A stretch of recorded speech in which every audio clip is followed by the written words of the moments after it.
Welcome to Luca and Miguel. Enjoy the video. You begin by confirming Android version and app update.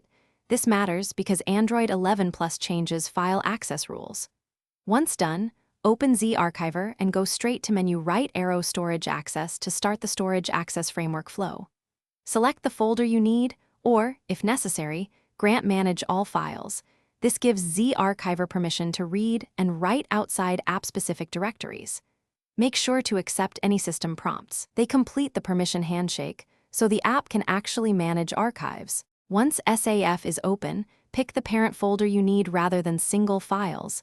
This ensures recursive access for extracting or archiving.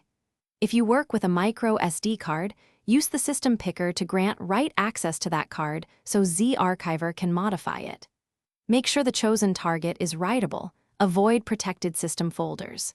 If you need app-specific storage, choose the app folder. These choices prevent partial failures during extraction or creation and simplify permission scopes.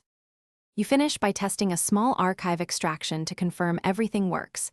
This verifies reads and writes immediately. If you get permission or write errors, revoke the SAF grant and re-grant it, or uninstall and reinstall Zarchiver to clear stale permission states.